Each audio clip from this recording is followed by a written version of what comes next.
This is Corate, the first ever game that I have created, which was made back in 2018.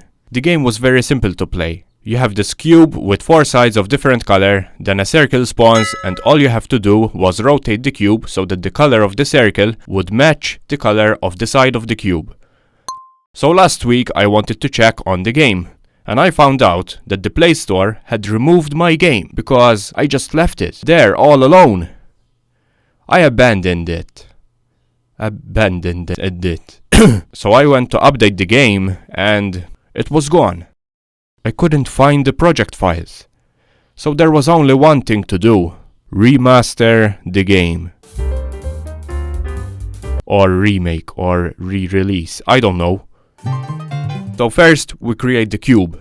To create each side of the cube, all I have to do is first create a triangle and then duplicate it for each side with a different color. When the square was imported into Unity, we have to make sure that the pivot of the square is exactly at the center of these 4 sides. Now it's time to rotate the cube. First step is we had to detect that when the user taps on the screen, we would know if the tap is on the left or right side. And as you can see, we have successfully detected where the cursor is positioned. And as you can see, we are outputting it in the Unity console by using debug.log.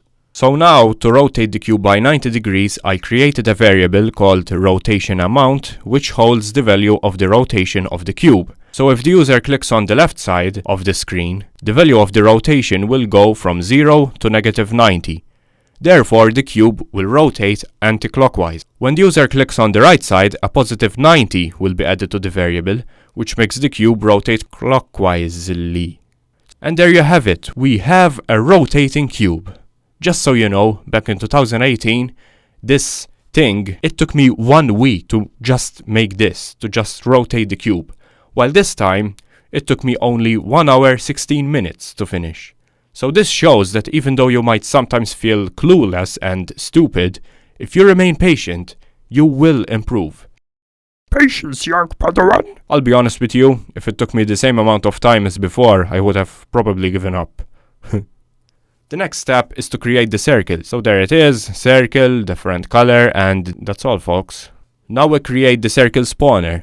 So we create a random value between 1 and 4, and every number stands for a different color. 1 means red circle, 2 means blue circle, 3 means yellow circle, and 4 means green circle. And then all we have to do is just make every circle go straight down to the cube. The few final things from the gameplay side is to make a game over menu to pop up when the player loses, and the last thing was to make the background switch colors once every few seconds, just to decorate the whole gameplay. The next step was to make an awesome looking menu compared to that thing. Ugh. Excuse me, I have to go puke. One thing which I have removed from this game is ads. I mean, who likes watching ads? Frick ads, man. Bye. Bye ads. Bye. The craziest thing about this journey is that back in 2018, it took me 6 months to finish this game, while now it took me 4 days. Just 4 days. That's it. So now you know that the human being can really improve and can become better than yesterday, and so on, you know. This game is available to download in the Google Play Store. Yes, it's only available for Android users. I'm sorry, but I do not own an iPhone, okay? Anyway, hope you enjoyed this. Leave a like if you want. Peace be with you. Bye.